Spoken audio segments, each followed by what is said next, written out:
En el país de No me acuerdo. El libro que se presentará a continuación es parte de los resultados de dos proyectos de investigación llamados Genocidios, Diáspora y Etnogénesis Indígena en la construcción del Estado-Nación argentino y Construcciones y prácticas normalizantes de la excepción.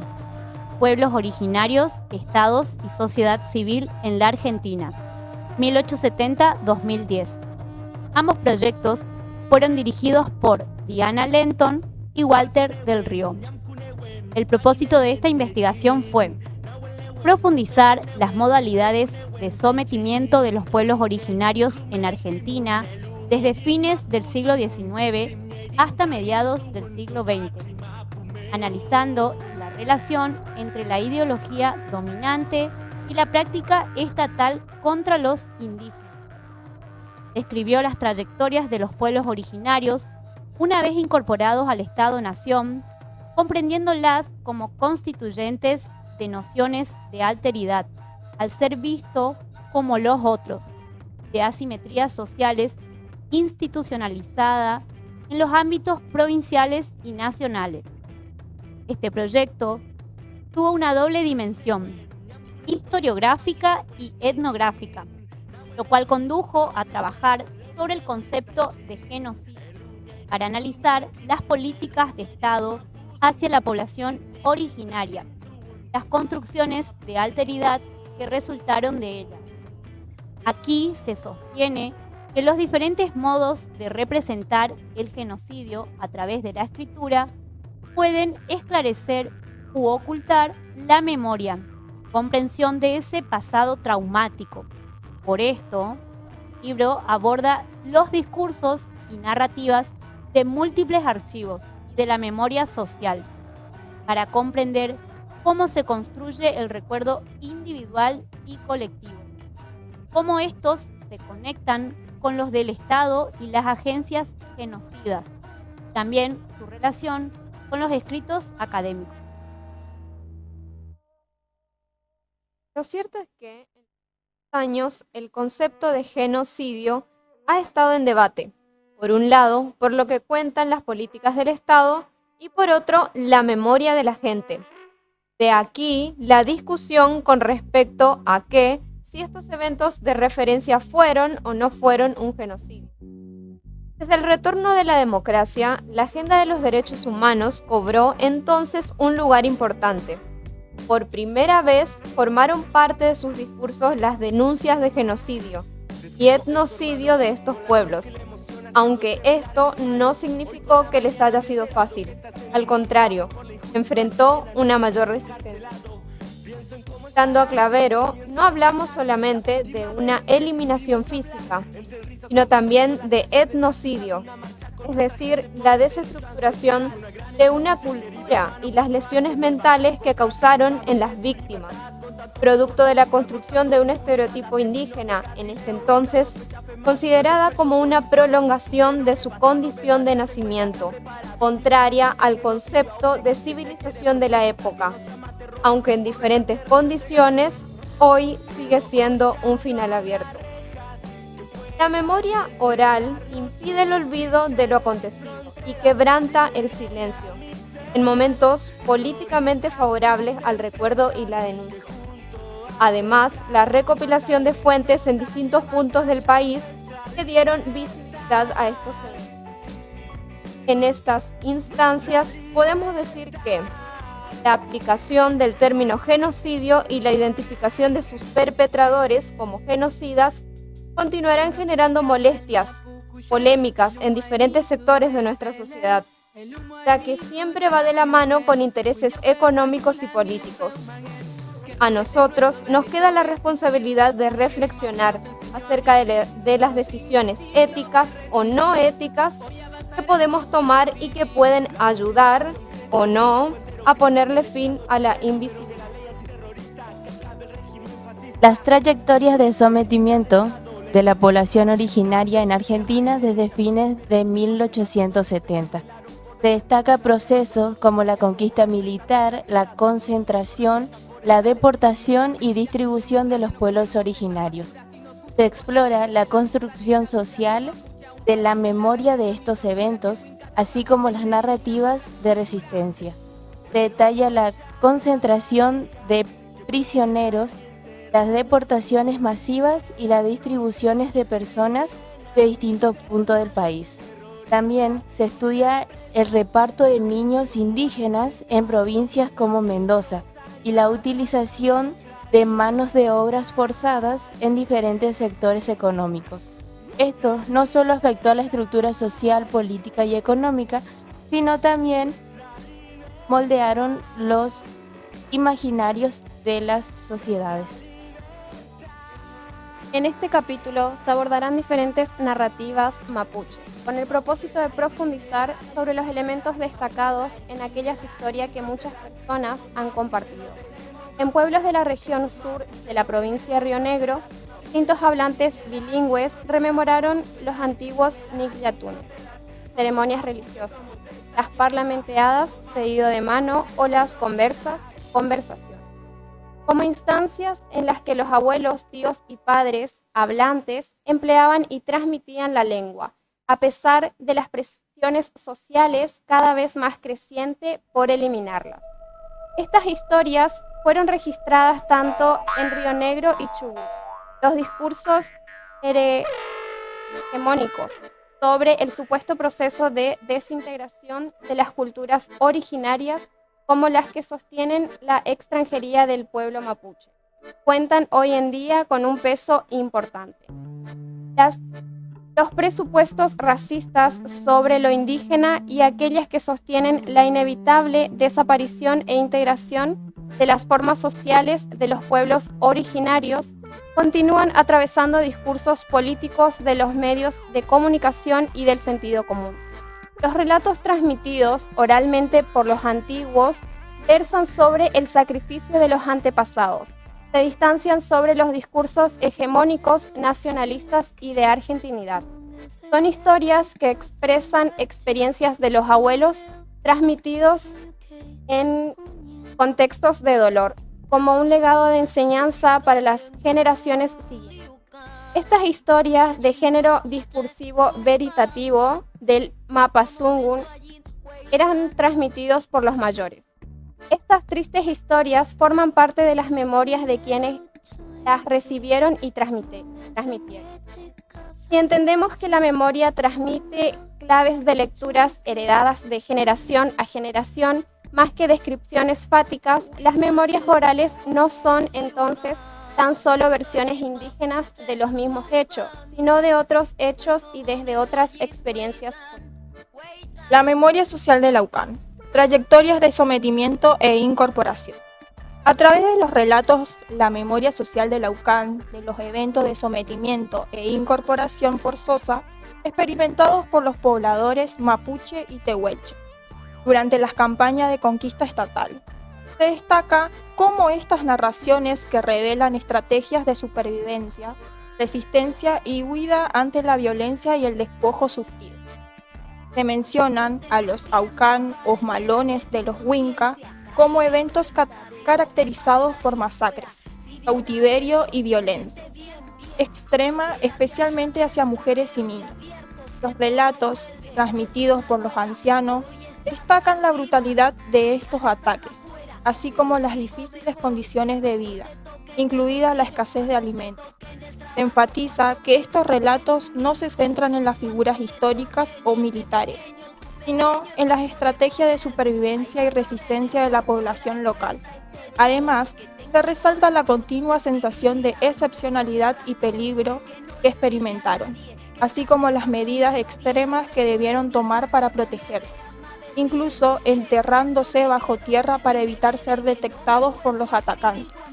ofrece una visión detallada de cómo la memoria social han vivido los eventos traumáticos de la historia, destacando las experiencias de resistencia y supervivencia de las comunidades indígenas frente a la violencia y el despojo. El Aucan sobre el territorio y debajo de él. El relato se destaca la dualidad entre el avance destructor de los Winca y los secretos ocultos bajo la tierra. Los chenques, enterratorios de los ancestros, resguardan no solo restos mortales, sino también riquezas materiales y relaciones humanas, definiendo así los umbrales de pertenencia y resistencia ante la apropiación. En el Cerro Mirador, las prendas valiosas se escondían en días de cerrazón para evitar ser descubiertas, reflejando la necesidad de preservar la identidad cultural en medio del peligro.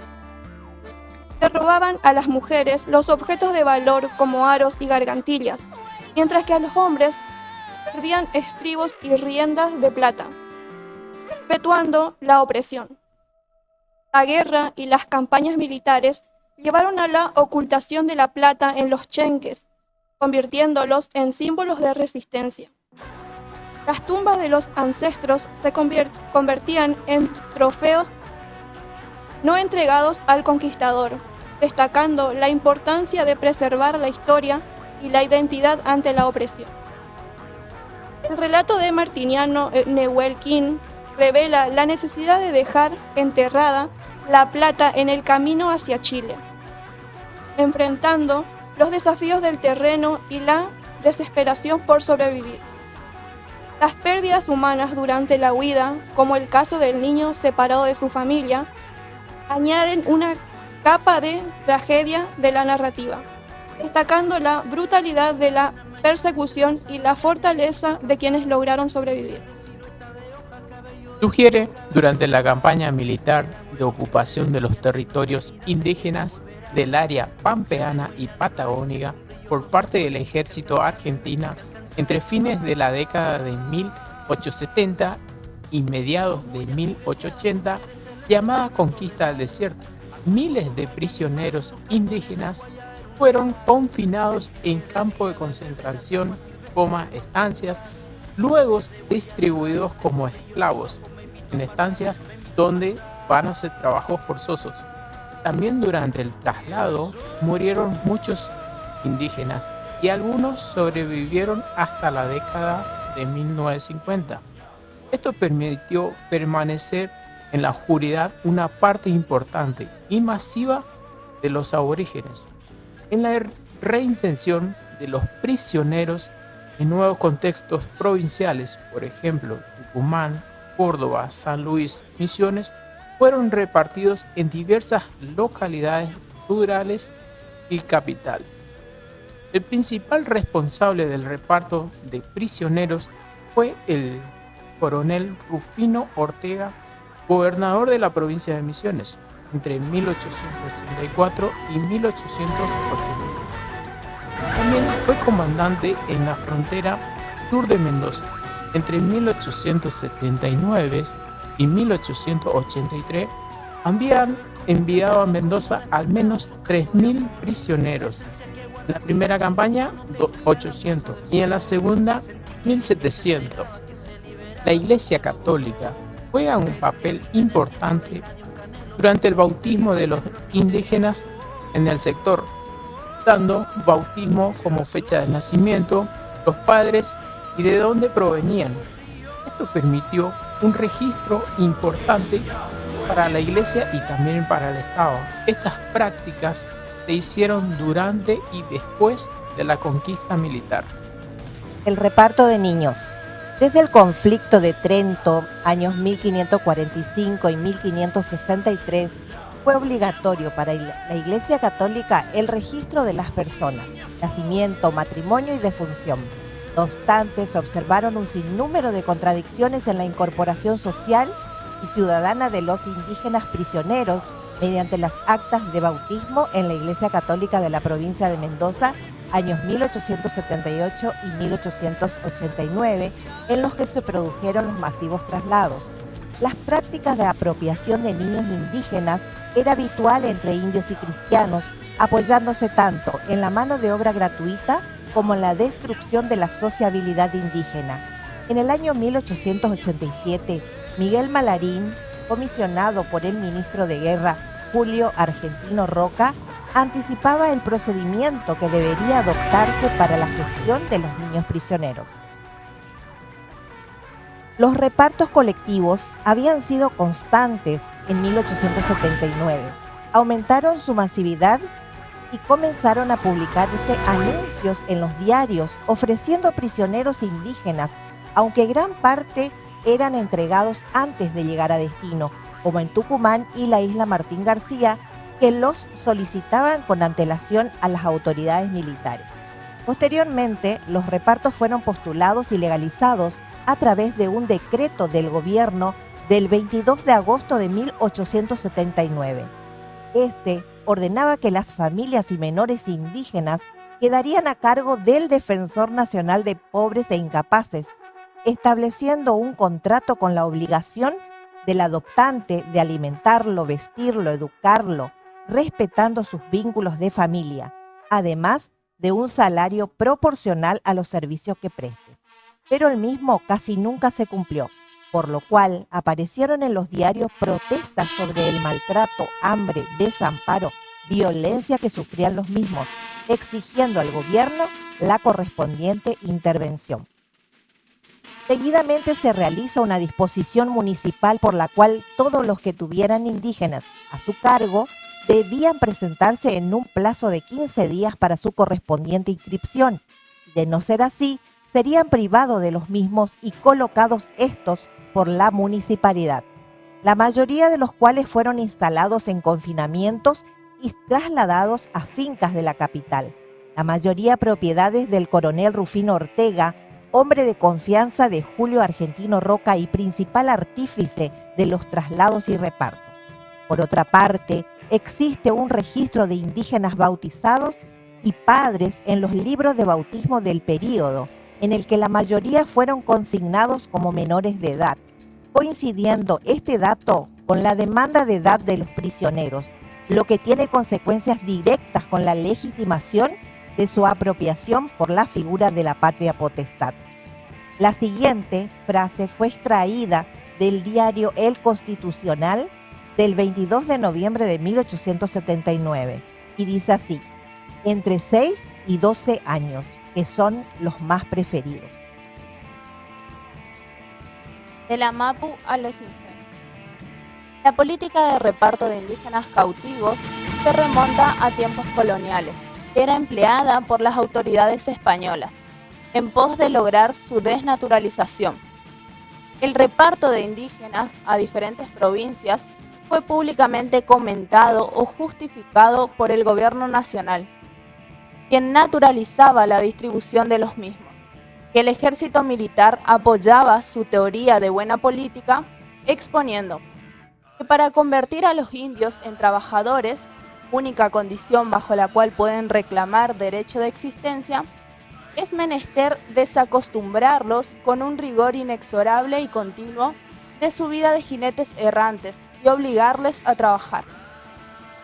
En el año 1879, Francisco Barbará calculaba más de 10.000 indios de ambos sexos capturados por las fuerzas nacionales, quienes argumentaban que los mismos debían ser primeros desestructuralizados para poder ser capitalizados como fuerza laboral y poder interactuar con la sociedad blanca. La mayoría de los funcionarios y legisladores tenían los indígenas sirviendo en sus casas y propiedades, por los cuales no rendían cuenta. Esto se evidencia en una nota de Julio Argentino Roca con un membrete del Ministerio de Guerra donde expresa: le envío una china para su señora madre. No he podido conseguir otra, por eso no le mando la prometida a su señor. Tampoco se ha rendido cuenta de la deshumanización que se provocaba al incautarlos, obligándolos a la esclavitud, la prostitución y separando a los niños de su madre. Por último, Aristóbulo del Valle, un político argentino, resume todo lo ocurrido en una frase diciendo: hemos violado todas las leyes que gobiernan las acciones morales del hombre. Espacios y asimetría. Esta segunda parte del libro nos explica acerca de la estructura profunda de la sociedad argentina, como lo describen autores como Moses y Wolf. Se ha formado a partir de un genocidio en las zonas rurales de la Patagonia, así también como las reducciones estatales en el Chaco. Nos informa también de los sistemas de explotación y disciplinamiento de la misión anglicana, que nos permite observar la transición entre el sometimiento inicial y la consolidación de un sistema de explotación.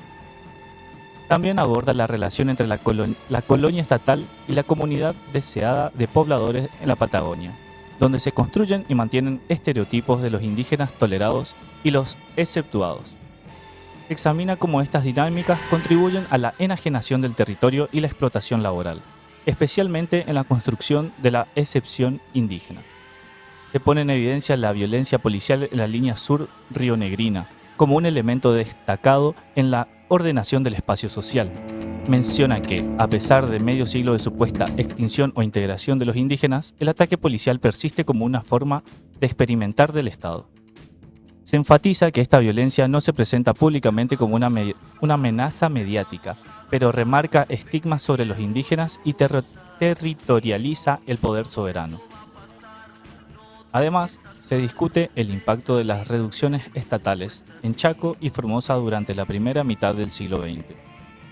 Estas reducciones, diseñadas para concentrar a la población indígena sobreviviente de las campañas militares, ejercieron un sistema disciplinario que llegó a contar con miles de personas bajo un complejo control social.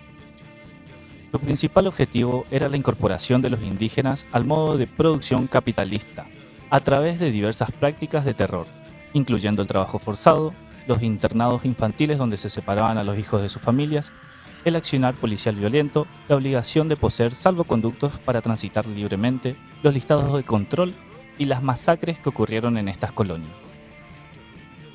Podemos apreciar también cómo se analizan casos en los que se implementaron procesos de conversión socio-religiosa, partiendo de estrategias de poder pastoral y basadas en esquemas racistas y evolucionistas. Destaca la red de misiones anglicanas establecidas en el Chaco, este de Salta y oeste de Formosa, a partir de 1910.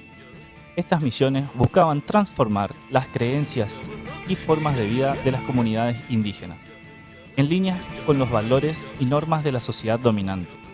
Da un pantallazo del poder pastoral y cómo se utilizaba para imponer una visión particular de la religión y la civilización, con una carga de discriminación y jerarquía racial y cultural.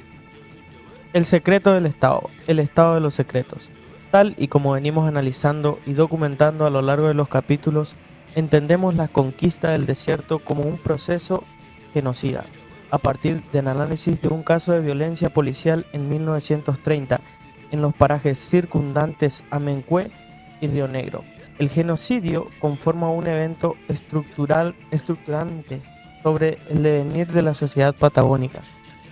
El silenciamiento posterior a la conquista indígena involucró también la desconexión de relatos de violencia. A partir de esas premisas indicaremos la acción represiva de un cuerpo de policía creado especialmente en octubre de 1930 para llevar adelante en la zona precordillera de Río Negro. Justificados en el estado de sitio y la ley marcial vigente en un cuerpo policial formado especialmente a los fines del operativo, ejecutando un ataque brutal cuyos efectos perdurarán en la memoria social de los pobladores hasta el presente y se materializarán en la distribución territorial actual. Las policías fronterizas, desde sus mismos proyectos de creación, fueron planificadas para ejercer acciones sorpresivas, tal que el terror a la fronteriza se difundiera más allá de su existencia, incluso superando su eje territorial específico y su tiempo de acción. Retomamos el desopilante poder policial como parte del proceso que lo caracterizaremos como violencia estatal. La fronteriza se instala como una hiperciencia en los relatos de los parajes de la región.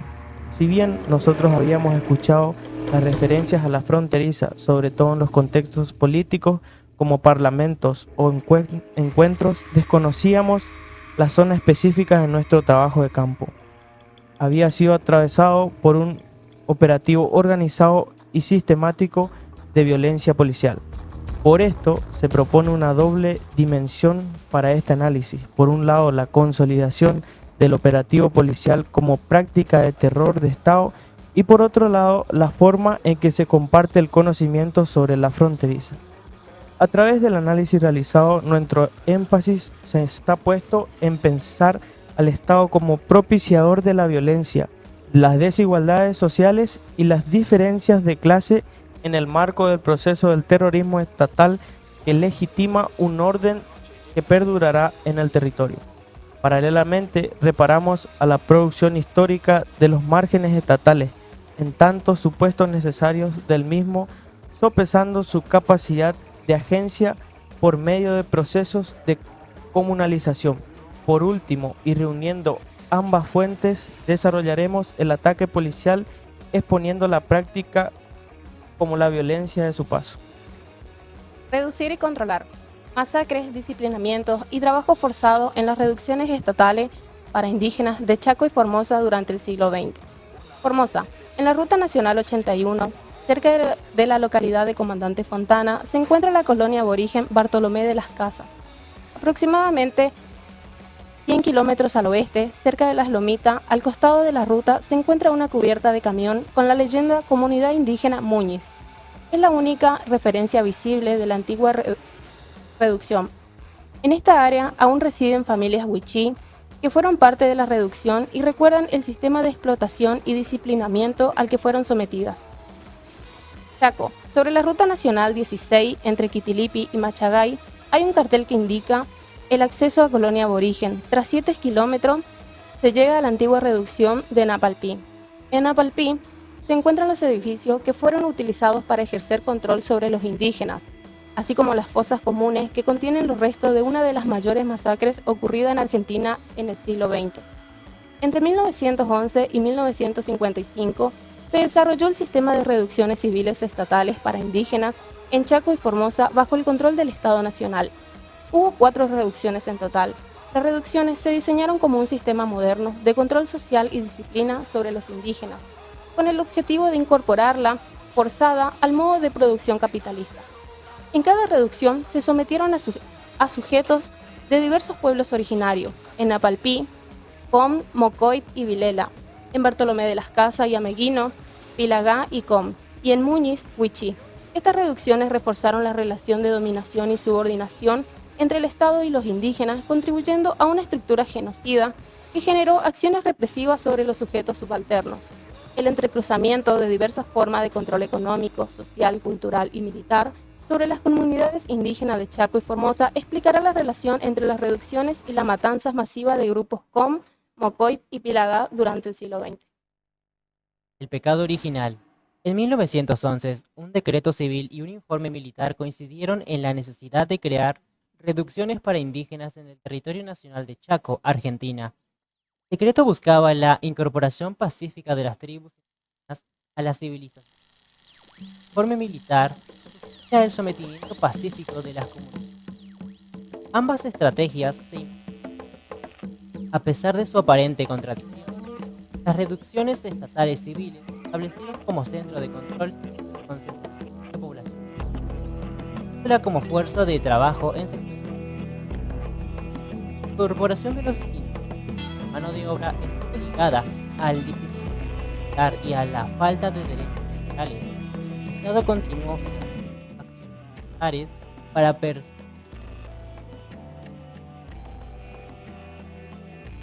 Estas reducciones tienen como objetivo conservar a los indígenas un factor económico, proporcionando mano de obra para la producción y exportación de materia prima. El sometimiento de los indígenas a las estrategias estatales era necesario para su participación. El proceso de reducción implicó un intento de borrar el pasado y la realidad bajo el control del Estado. Las campañas militares dejaron el paso de la propiedad de los territorios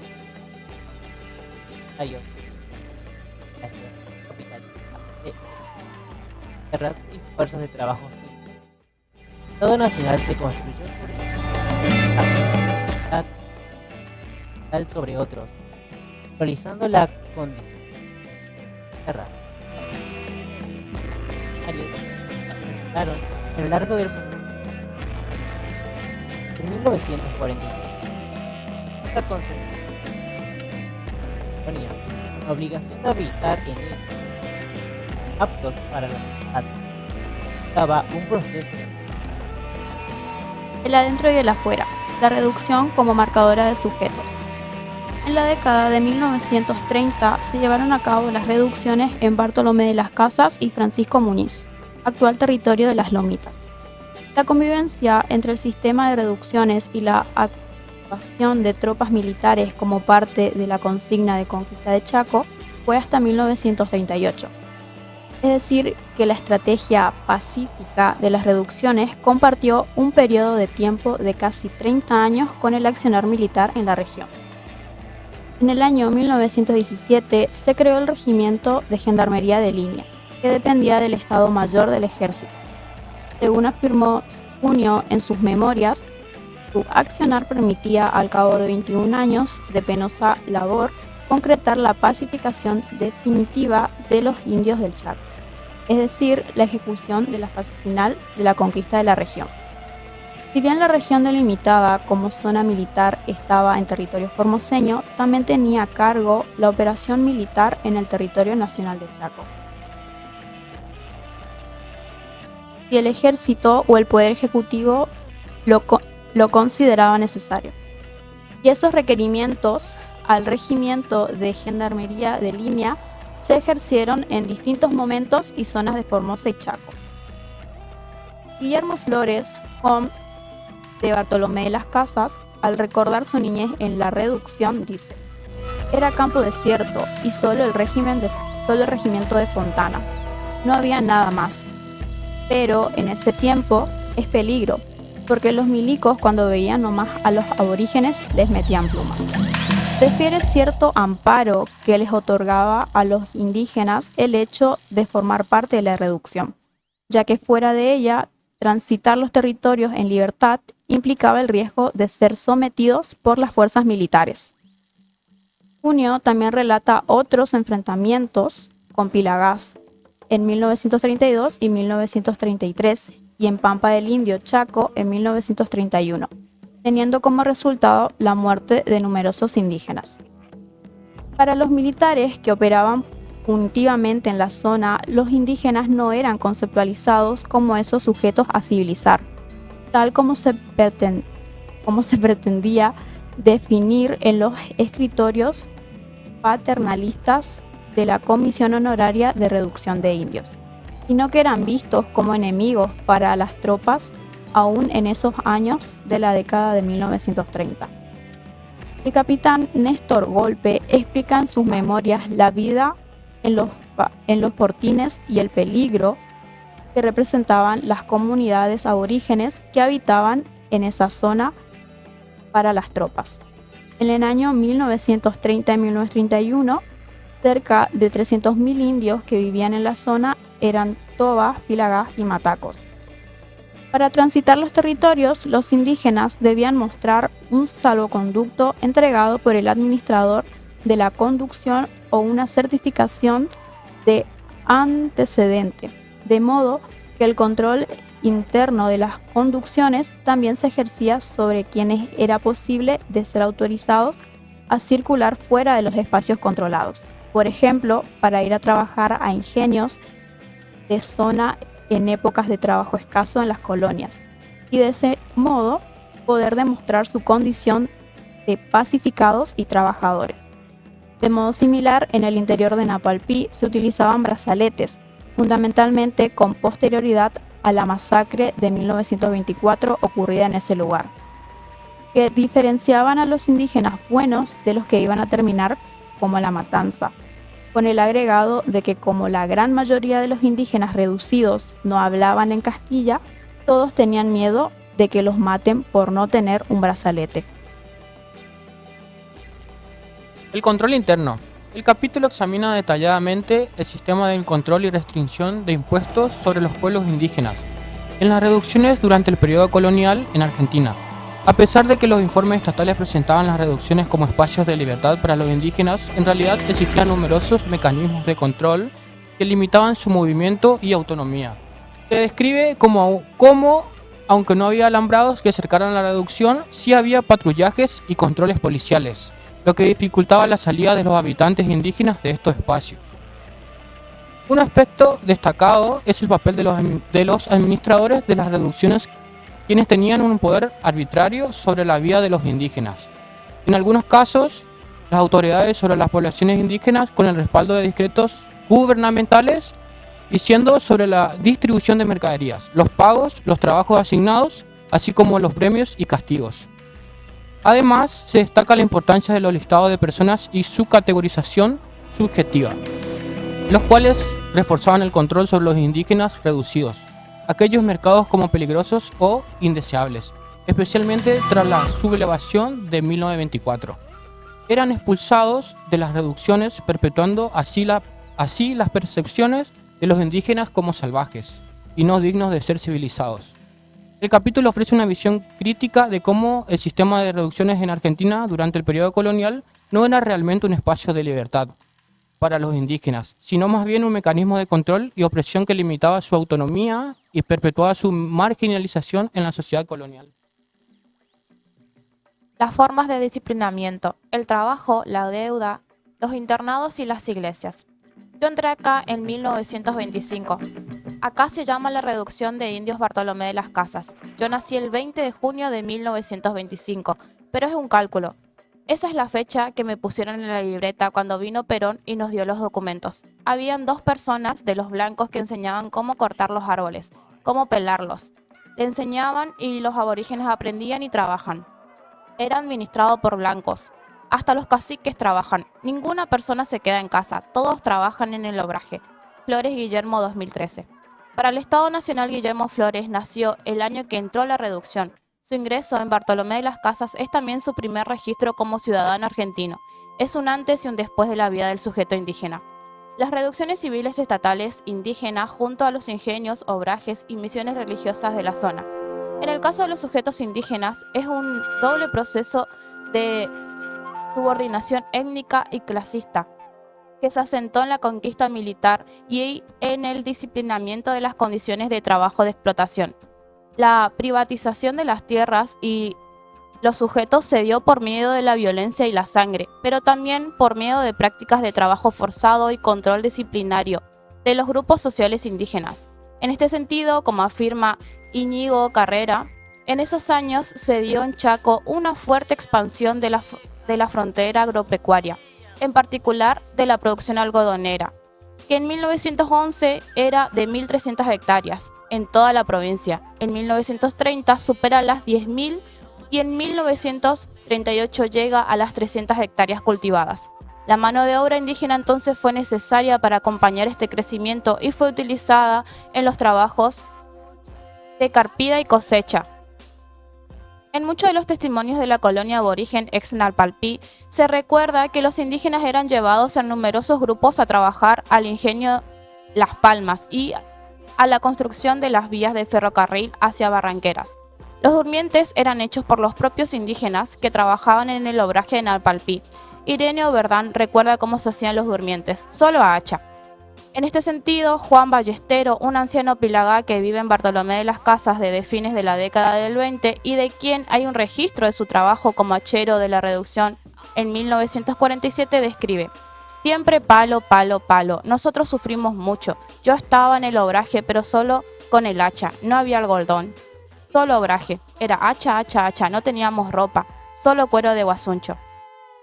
Enrique Lynch, primer director de la reducción de Nalpalpí, menciona en sus memorias: los ferrocarriles chaqueños y las obras de canalización del río Bermejo han sido construidos mediante el esfuerzo indígena. Toba y matacos han manejado la pala, construyendo desmontes y terreplanes. A menudo entra el barro de las cañadas y bajo el sol abrasador que ciertamente no hubieran soportado los peones europeos. En los años de la invasión, la langosta, la defensa agrícola ha formado excelentes cuadrillos de indios que han prestado servicios de suma importancia Yo los he visto trabajar en un bañado de altos juncales, desde la salida hasta la puesta del sol, en pleno diciembre, sin otro descanso que el almuerzo y una breve siesta. Sin más aliento que una galleta, un poco de charque y harina y azúcar diluidos en agua del estero. El pago de las mujeres siempre fue menor al de los hombres por efectuar las mismas tareas, incluso en precios unitarios, que varían entre las propias mujeres, lo que permite analizar la arbitrariedad del sistema de pago en las reducciones. Además, en los nombres de las mujeres se puede ver el modo en que eran nominadas las indígenas de forma despectiva. Se las menciona como la gorda, la flaca, la cabezona. Las condiciones de trabajo en las reducciones fueron una forma cruel de explotación. Pedro Palavecino sobreviví a la masacre de Rincón Bomba en 1947 y que después de esos hechos estuvo recluido en las reducciones de Muñiz Bartolomé de las Casas. Afirma sobre esta última: no había tractor, motosierras, nada, solo bueyes. Lo que producíamos se lo dábamos a Cáceres, el administrador, que lo vendía. Lindos montes había ahí. Se producían muebles, había 2 carpinteros oficiales blancos que enseñaban.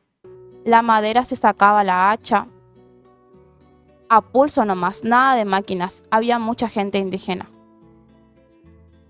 Otro eje importante fueron los internados infantiles dependientes de la Iglesia Católica, que tuvieron como objetivo el apartamiento de los niños y la fragmentación familiar. Los internados infantiles funcionaban como un espacio de reclusión de niños y son rememorados como el lugar en el que le quitaban a los hijos por la fuerza.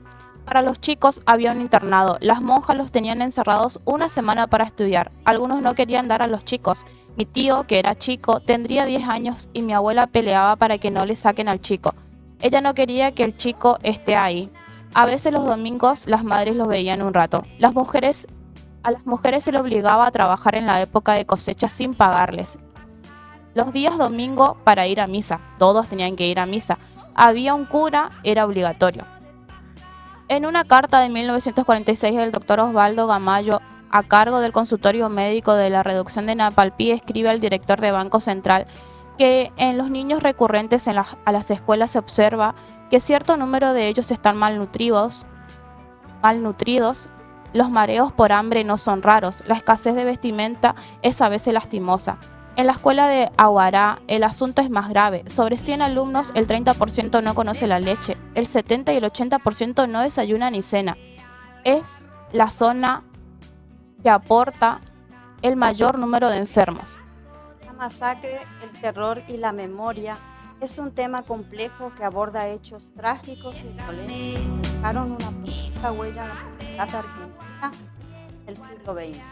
Asimismo, la masacre se refiere a actos de violencia extrema que causaron sufrimiento y trauma en la población, generando un profundo impacto en la memoria de aquellos indígenas que se conocieron en Namalpí.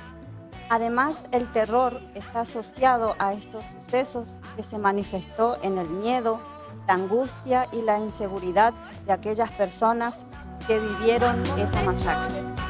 Por otro lado, la memoria juega un papel fundamental en la reconstrucción de los hechos, en la preservación de la historia, en el proceso de duelo y sanación de una sociedad marcada por tragedias.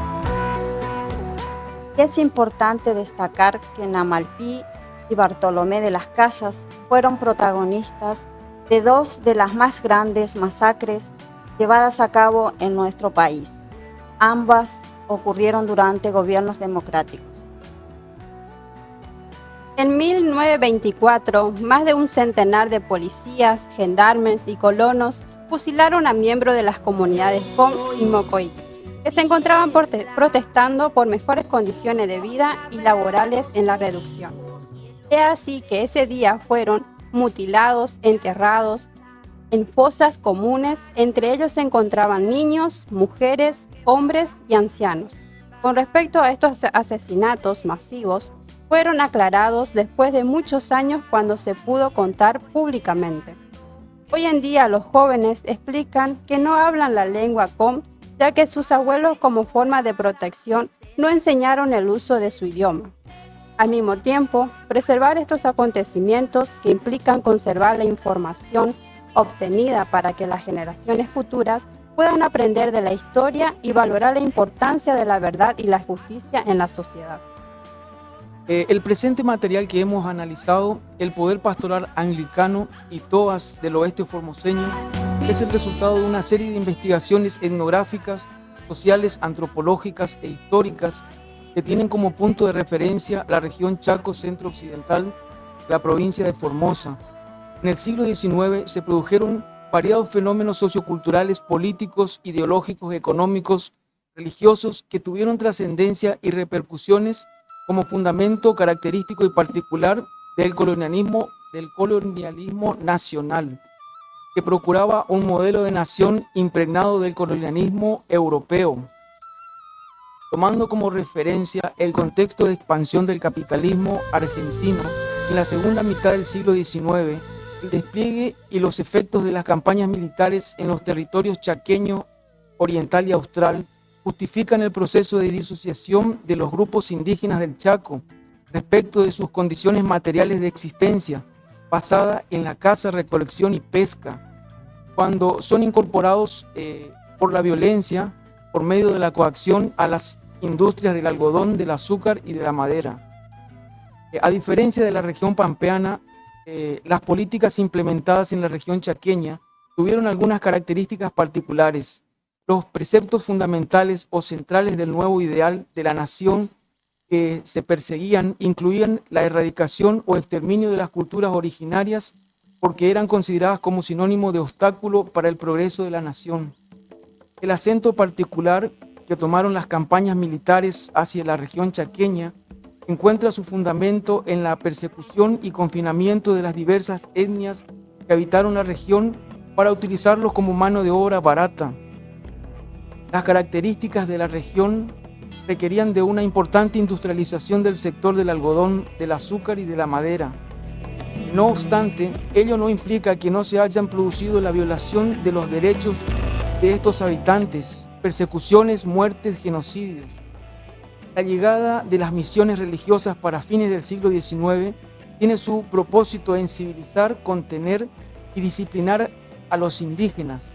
Basadas en una moral de la religión, paralelamente, sus intereses respondían a una lógica del desarrollo del capital de la región.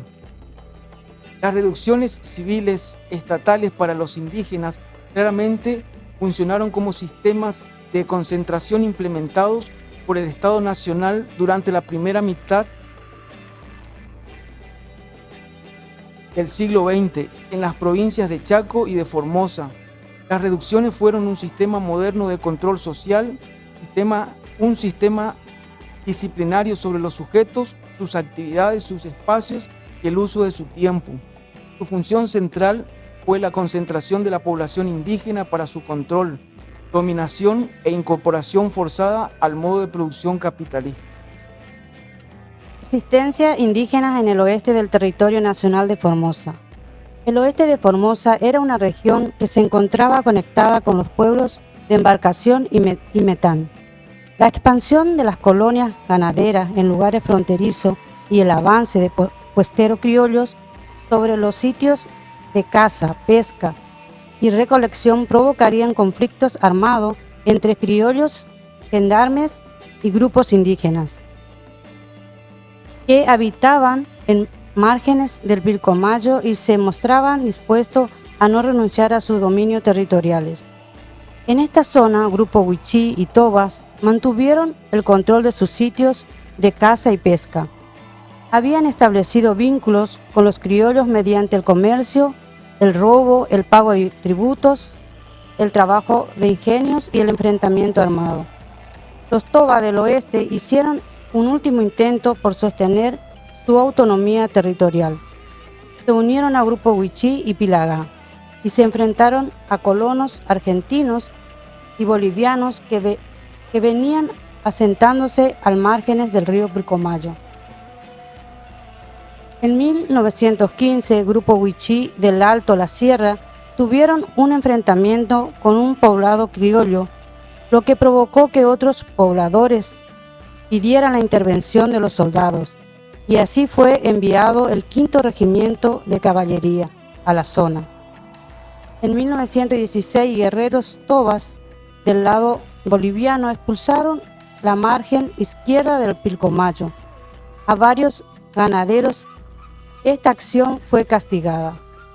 Los grupos Tobas y Wichí Pilagá, que habían logrado resistir sus territorios, luego de las campañas militares, acabaron derrotados.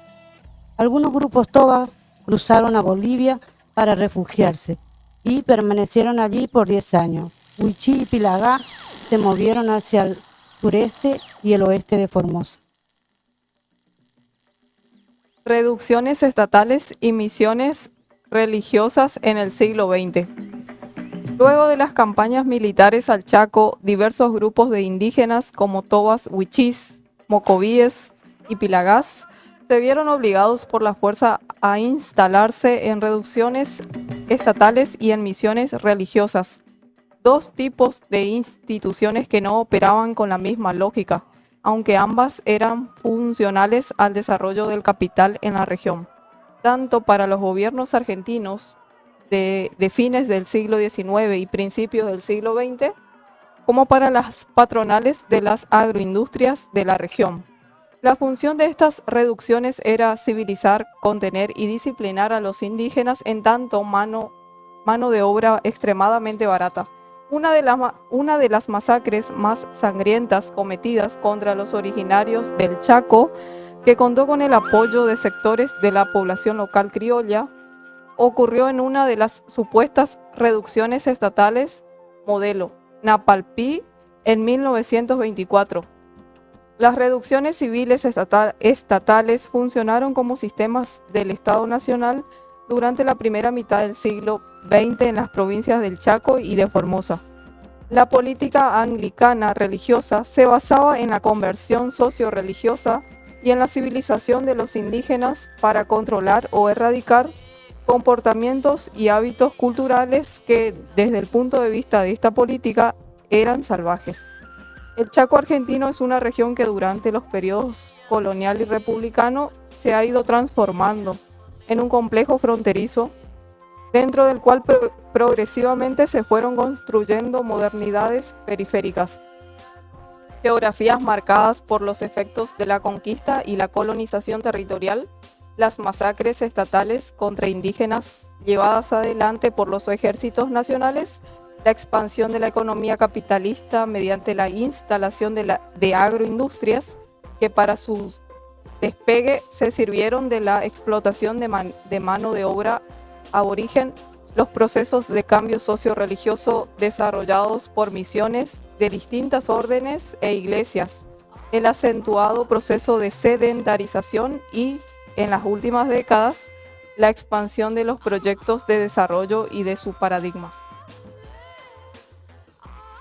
Poder pastoral anglicano, resistencia y adaptaciones durante los primeros años de la misión del Toba, 1930-1939. Los misioneros anglicanos de la misión del Toba buscaban crear un nuevo tipo de sujeto indígena, modificando sus mentes, cuerpos y espíritus a través de la implantación de nuevas prácticas de subjetivación desarrolladas en los siguientes ámbitos: salud, escuela, iglesia y los talleres de oficio.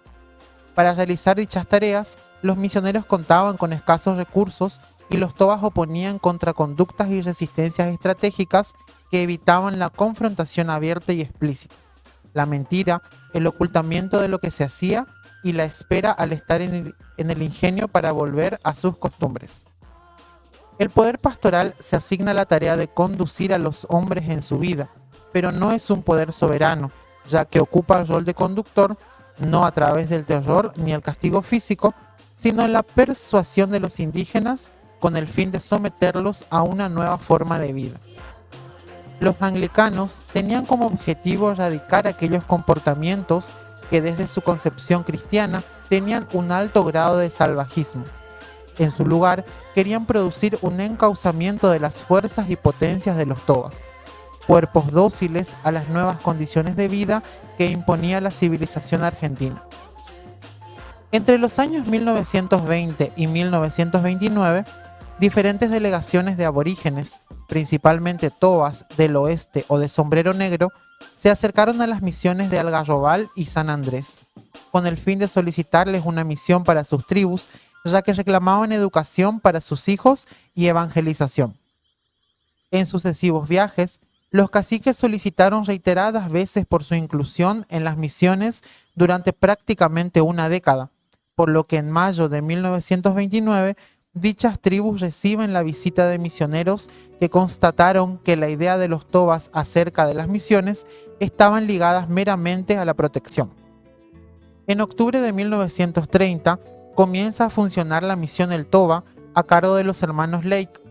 Sin embargo, hubo desilusiones cuando los tobas no mostraron interés en abandonar sus costumbres para adoptar el cristianismo, ya que, a pesar de las participaciones en los cultos, los tobas seguían arraigados en sus creencias. Los informes anglicanos muestran que los indígenas tobas resistían las influencias de los misioneros de varias maneras, como siendo indiferentes, hostiles o manteniendo sus costumbres tradicionales. Por ejemplo, Tigre, un intérprete, tuvo conflictos con los misioneros por su comportamiento. También, una viuda continuaba con prácticas tradicionales a pesar de ser cristiano. Estos casos muestran cómo los tobas desafiaban las normas cristianas impuestas por los misioneros, pero estos últimos decidían rezar por ellos en vez de imponerle un castigo físico. Además, los tobas incurrían en el pecado cuando regresaban a los ingenios azucareros, ya que sin la supervisión de los misioneros volvían a sus prácticas habituales, así como a los rituales y danzas tradicionales características de su cultura. Pese a este accionar por parte de los aborígenes, estos eran conscientes del rol educador y transformador que ofrecían los anglicanos, por lo que trataban de adaptarse a los cambios impuestos sin ofrecer mucha resistencia. También se menciona en los informes que los misioneros tuvieron que lidiar con problemas como la brujería y los robos entre los indígenas. A pesar de que los tobas obedecían a los misioneros, lo hacían solamente para aparentar o para esperar tener algo a cambio. Además, los misioneros descubrieron que usaban cartas para apostar y perdían sus pertenencias en los juegos. En años sucesivos, diferentes grupos tobas solicitaron la presencia de misioneros en sus comunidades, incluso después de afrontar dificultades como epidemias. Esto muestra la iniciativa de los tobas de buscar ayuda y enseñanza cristiana a pesar de las dificultades. La presencia de los misioneros significó un punto de inflexión en la vida de los tobas, pero durante las primeras décadas fueron las mujeres las más renuentes a abandonar sus prácticas tradicionales para unirse a la misión, por lo que fueron consideradas menos importantes en el proceso de evangelización. Tanto los tobas como los misioneros tenían creencias en fuerzas sobrenaturales que influían en las personas. Los tobas creían en los dueños de animales y vegetales, en seres no humanos que podían traer desgracias y en los espíritus de los fallecidos, que habían muerto por enfermedades o enfrentamientos intertribales o interétnicos.